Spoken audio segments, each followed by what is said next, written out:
Welcome to the anatomy of a banjo uke.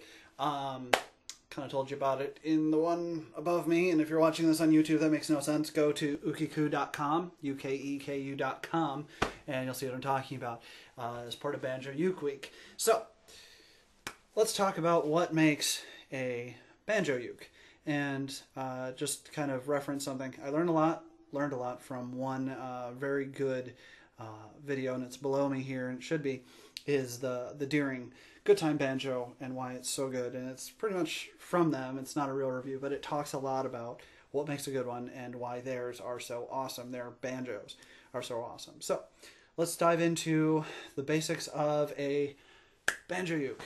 So, like a ukulele, this is like a normal ukulele that you'll see. It has a head, has 4 strings, tuners. These are silver open ones, has a neck, and it has the nut and a fretboard and all that kind of stuff, things I can gloss over. Where everything gets kind of different is here. It's circle, and it's got a wholly different head. So here's what you have here. You have the head material, which is, on this one, it's a shiny plastic head. It's all nice and shiny like my head. I'm bald if you don't know. And it comes in, there are a lot of different materials that people use for this, and I have a few examples here. But this one's the shiny one, the shiny plastic. They make coated plastic, and there's also there's simulated skin, which is kind of a plastic cotton combination, and then there's real skin and calf skin and goat skin, and there's people that use other kinds. I can name a bunch, but not for banjos. You're pretty much stuck with those kinds that if you're going to go with a banjo uke. So, and then for the bridge, this is pretty simple. Every banjo and banjo uke you see have this floating bridge, and it's a maple with an ebony top, normally ebony piece on top. Pretty much, I think that's just for the sound because the ebony is so hard, and then the maple isn't much easier, a little bit softer material to work with, and all that. So you have the head. And then, what everyone sees going around these things, which adds to the weight, are the J-hooks. And the J-hooks basically pull down this ring over the head to add the tension, just like a drum. And you basically just adjust these. You can't do it by hand. I'm not actually turning them. And you go around and you can adjust, the tone on this. And that really takes a trained professional to do. On this one, there's a little bit different thing on here. This is the armrest. As you can see, it kind of goes in there just to kind of keep it so you're not putting your arm on the J-hook or doing anything like that, and which is uncomfortable. And then you have the back tail piece here, which holds down the strings. And this one, you'll see it has 5. So obviously this is used for other things too. And it basically is floating, and it's attached to this bolt down here, which is part of the coordinator rod. So we'll look at this, the below part. So before I talk about this big metal piece, let's talk about another metal piece in here. As you can see, there's a brass ring in here. Not all banjos have that. That is called a tone ring. And basically what it does is it just adds metal and adds, so there's this little dip up here. It's just like putting a different material that the strings go over, the skin goes over, and it changes the sound.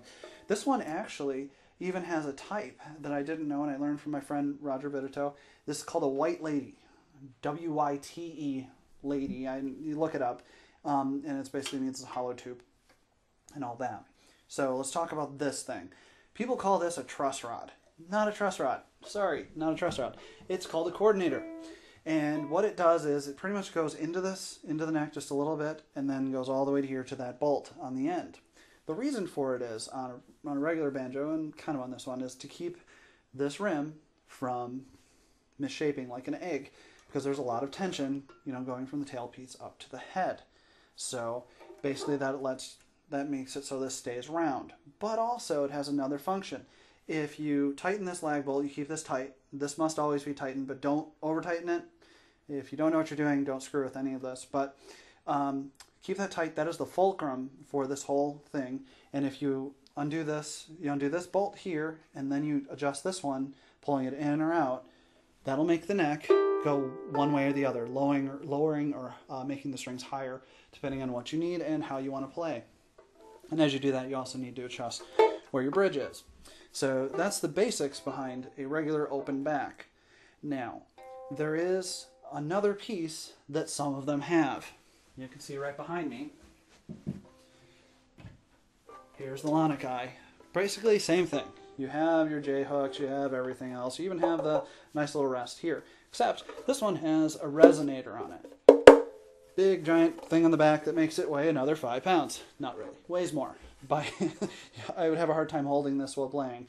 And what's inside of here is a metal disc that vibrates. And it's basically held on here. So when I play, it's a good way to overpower your friends if they're bad ukulele players, or you don't want to hear them and you're awesome. And basically, it kind of can also piss people off. You'll definitely overpower them with most banjo ukes, but this one will definitely do it if you're looking to do that. So, but pretty much all in all the same if you're looking at banjo ukes. My wife, side note, my wife will not let me play this when she's around or watching TV because she couldn't hear it, which is crazy for a ukulele in general, that this thing is loud as all resonators are. And most banjos, you can just stuff a towel between the head and the coordinator rod and quiet it down a bit. There's also a couple other things out there. We'll cover one last one that has a little bit different setup on it. This is the Firefly from Fluke, as you all know. This is probably one of the hottest banjo ukes out there right now. A lot of people are excited about this. But it does have a lot of differences to it that you don't see. One, there are no J-hooks. There's very little metal on this. You have the tailpiece, which is metal, holding it in, and you also have the tuners, just like you'd expect a Fluke to be. But they use a wood coordinator, and they use this piece to adjust it. So I haven't messed with it. I don't need to. This thing's set up perfectly. It has the normal bridge that you're used to seeing and all that. And it's just, set up like a Fluke normally would be. So that's kind of a little bit different. There is another thing that I did not know about banjos in general. The metal that they use on them, for the most part, should be pretty benign metals, meaning that they're pretty much dead tonally. You don't want these metal pieces on something like this to be vibrating with it. It'll add a sound of tinniness and can for some people make their ears bleed.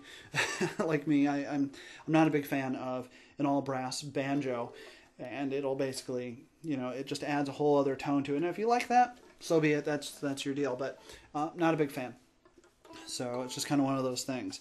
So, but another thing about them that makes them not different from a ukulele is the fact that these all use the nylon strings, Aquila nylon strings here, and on most of them, the Firefly has a wound C string to kind of add that extra punch to the sound.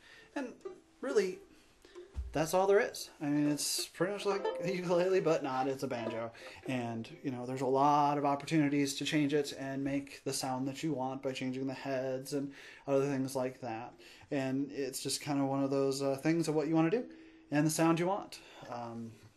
That's the anatomy of a banjo uke.